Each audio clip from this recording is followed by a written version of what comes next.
Tin time. So yeah, this is actually one of the somewhat larger tins, that being a 5-pack tin rather than a 4.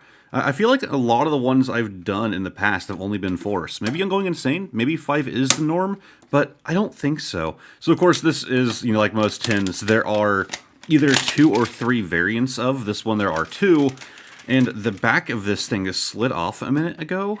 Yeah, so that glue kind of sucks. But it's supposed to be Empoleon on the other one. I actually could have bought the Empoleon one, but I was only buying one, and I, not a big fan, relatively like. So we're doing the Tartar this time around. So let's pop this off. And yeah, I do usually keep these tins. Not only can I use them for storage for other things that I collect, but it's also just like, if I have the storage for it, and I kind of do, I'm running out of room. I have like a cabinet that I keep these in. It's like in the bottom of my entertainment center. Because my entertainment center isn't really for my gaming setup, that's in a different room. Anyways, the fact that this back is falling off, I'm gonna have to like get double-sided tape or something, because that makes me unhappy. But we could take this off and remove our promo card.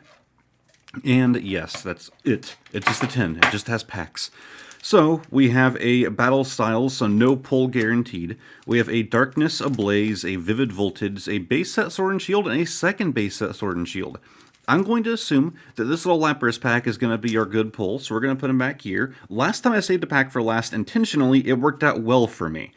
And I guess we're just going to start off with the first Sword and Shield base set. Like I said before, I tend to like the base sets. It's like I don't know, it's, it's your first introduction to a new generation for the card game. Starting off with all the Sword and Shield sets. Same with like Sun and Moon. And it's one of those sets that, like if I can get as many good pulls from it as I can, like it makes me happy, because it was kind of the first thing from Sword and Shield, the first one to feature a lot of these Pokemon. So we have the Stridus Berry, the Quillfish, and Energy Switch. Moving on to the regular commons, we have Silicobra, Yamper Boy, we have the Grookey, Cufant, Baltoy. As a reverse, we have the Pikachu, but on the very end, a Anaconda. Yeah, we're back to the bad luck. After the last 2 videos, it had to happen, it just has to go back down to where I am usually at. And we have our promo card, the Tyranitar V. It's a very nice looking card, but of course it's like the super gloss stuff they usually do with these promos, especially with the standard Vs. But on top of that, because it is a promo, it's not going to have much for value, especially considering that this thing is kind of beat. I'm not sure if you can see too well here. It's like where the clip for this holder comes from, right there, kind of dug into the edge of the card, and it did there as well, right above my finger. The other side looks okay, it just has a bunch of whitening on the front, not even on the back. The whitening is on the front end. I hope it's showing well on camera. I can't really tell until I go back to go editing.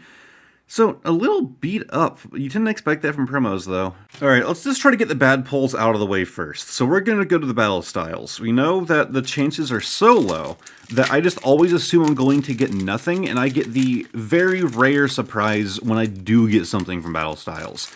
So we're just going to do this one, get it out of the way, and assume that we're getting nothing. There is the code card. I wonder if the digital card game is the same pull rate for battle styles. Again, like I don't do the digital card game. I did a video on it once where I purchased a bunch of these, and I actually used a bunch of the old ones I had from before I started doing this channel. But I wonder if the pull rates are equal. I imagine that they are. But the battle styles being so low, like, unlike these, where they couldn't, up the pull rate unless they were to print more, with the digital game, they could just update the code, and bam, every pack, either it's already in your inventory or not, can be updated. Experience share, I've actually kind of slept for a little bit on Diamond and Pearl. I actually pre-ordered them, I got them, like, I think 2 days after they released, because Pokemon Center is best at sending out pre-orders. I think it's more than 2 days. I know a lot of people were complaining that Experience All is always turned on in that game, but as somebody who kind of always uses it anyways, I kind of like it. Like, I don't ever really turn it off. We have the Horsey, we have our Minky Boy as a single strike. Mawile, we have the Fomantis with some weird I know they're supposed to be like mushrooms or some kind of flower back there, but they look like the raspberry danishes. Oops, we have a Rumoraid and a Luxray as a reverse. I have this thing as a holo like 2 or 3 times over. And on the end, we have nothing. Wow, Battle Styles, huge shocker. It's sad because there are so many good cards in Battle Styles that I would love to get, but the pull rates are so low that I just have no interest in buying Battle Styles intentionally. Alright, so we're going to move on to the Darkness Ablaze. Again, it's another one of my favorite sets from the Sword and Shield era, and hopefully it will pay off this time around. I believe, yeah, actually, we got a great card out of this in the Celebration set, the ETB video that we did. We got a great card from the, I think it was only one Darkness Ablaze pack that was in there. I know that there were 5 packs in total, aside from the Celebrations. So we have our Dartrix right after our beautiful Rowlet Boy. We have the Starvia, I believe it's pronounced, and Shiinotic, I also believe it's pronounced. We have Grimer. I still love the artwork for him. Like, Grimer's one of those Pokemon you have to do a lot to make me enjoy him because I'm not a fan of the Sludge Boy, but I really do like this, like, the super dark card. Clink in a pile of screws. Is that like a common thing in the Pokemon world? Because you have to realize Pokemon are everywhere, and like with different types, you know, Clink just being literally just 2 gears. Do you think people just go through their box of random screws at work, and there's just a Clink laying in there, and it's kind of like getting a rat infestation? You're just like, get the hell out, and start like, you know, trying to get some Clink poison to spray. We have Skitty, Pansage, Golett, Lairon as a reverse, but on the end, we have an Arctovish. Man, still nothing. We're down to 2 packs. We're down to 2 packs, and the only good card was the promo. This one has to be something super special then. Oh, and it doesn't. The Pokemon Company could just choose to screw me, like in my 4 blisters in one video that I did, where I pulled nothing, and I decided to open a Magic the Gathering, or 2 Magic the Gathering packs, and got 2 hits on those, as somebody who doesn't even collect Magic, but nothing in 4 Pokemon blisters. It's a great video, y'all gotta watch it. If you're really interested in psychology and want to see how the human mind can be destroyed in a 10-minute segment, then that is definitely a video worth watching. There is the code card, focus on it. We have 1, 2, 3 to the front, get rid of our water energy this time around. And Sableye, another really good looking dark card. Going to our Cramorant, who is in the middle of consuming his dinner. I do love that this just confirms that, you know, Pokemon do cannibalize each other. Like, we already know it's a thing that, you know, they have to eat to survive, and we already know in the Pokemon universe, Pokemon do eat Pokemon. But Cramorant is just the embodiment of that. Like, it shows it for even the kids who don't, like, look into, like, the creepy things in the Pokédex. They just have to see Cramorant and know there's the evidence. Our Kakuna is somehow also an uncommon. We have our Shuppet, beautiful Choodle boy with the shiny markers around him, but I don't think that's shiny. We have Railu, the really weird-looking Eevee. There are so many dopey Eevees out there. We have C-Dot going through Riften from Skyrim. D-Watt as a reverse. And on the very end, we have... Okay, we finally get a pull. It's nothing crazy, but it's a nice-looking holo.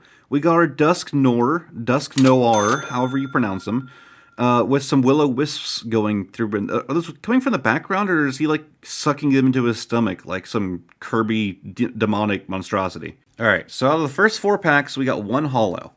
This is going to be the one to at least give us something, right? Like, I'll even take us the standard V, you know, an alternate artwork or something crazy, wouldn't complain. Are there even alt arts in Sword and Shield? I feel like those weren't introduced into the later sets, but I also just have really bad pull rates, so God knows, maybe they've been a thing. There is the code card, and we do 1, 2, 3. Those cards, look at that. Look at the uncommons. Do you see all this, like, specks of crap on here? What is This came straight from the Pokemon Center, by the way. I bought this from the Pokemon Center. Look at that. I really don't know how well it's going to show on camera. Let me, like, turn up my brightness, maybe? Yeah, you can kind of see it a bit better here. Sorry if it's blinding to some of you if you're watching this video, like, in bed at night. Those are just so beat up. That's what you expect to see out of, like, you know, cards at, like, you know, a card shop. Oh my god. Alright, at least our good card looks fine. This should be our energy here. And our 3 beat-up cards, we have the Gavantula, our Galarian Lanoon, and Energy Switch. You even have some, like, look at this. Even on, let me turn the brightness back up. It's probably a little too high. Look on, like, the front, it's probably not showing at all. Maybe darker would work for this card, because, yeah, you can kind of see it on the yellow here. But, like, it's all through, like, the white here. Like, yeah, something on the card behind it, too. Like, I always make jokes about the Pokemon Company's quality control, but those jokes are based in truth. We have Munna, we got the little Snom Boy, Grooky, Shelder, Mawile, Team Yell Grunt as a reverse. But our last card of the video, please give us something. I'm just hoping here. I'm hoping. Man. It had to happen, man, after the last couple videos, the last 2 ETBs, which again, if you haven't seen them, go back and watch. Like, I mean, you might be disappointed by the start of the Fusion Strike. That's the name of the set, my bad. You might just be disappointed by the beginning of the Fusion Strike ETB video, but the ending is amazing towards the end. And basically the entirety... Whoop. Can you tell it's early in the morning when I still forgot to turn off my morning alarms? But basically the entirety of the Celebrations video is just amazing. Also, I'm pretty sure I forgot to give this away earlier. I don't remember if I did or not. But there's the code card for the entire 10. But for your end of video recap, everything that was a reverse or better. We have our Team Yell Grunt, Pikachu, Luxray, Lairon, and Dewott. Then moving on to our hollows, we have a hole 1 with this Dusk Noir,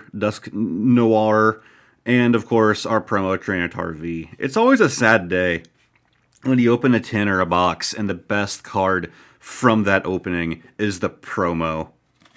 But either way, if you guys still enjoyed this video, give it a like, subscribe to the channel. If you're already subscribed, then thank you very much for doing so, and hopefully I will see you all in the next video. Goodbye for now.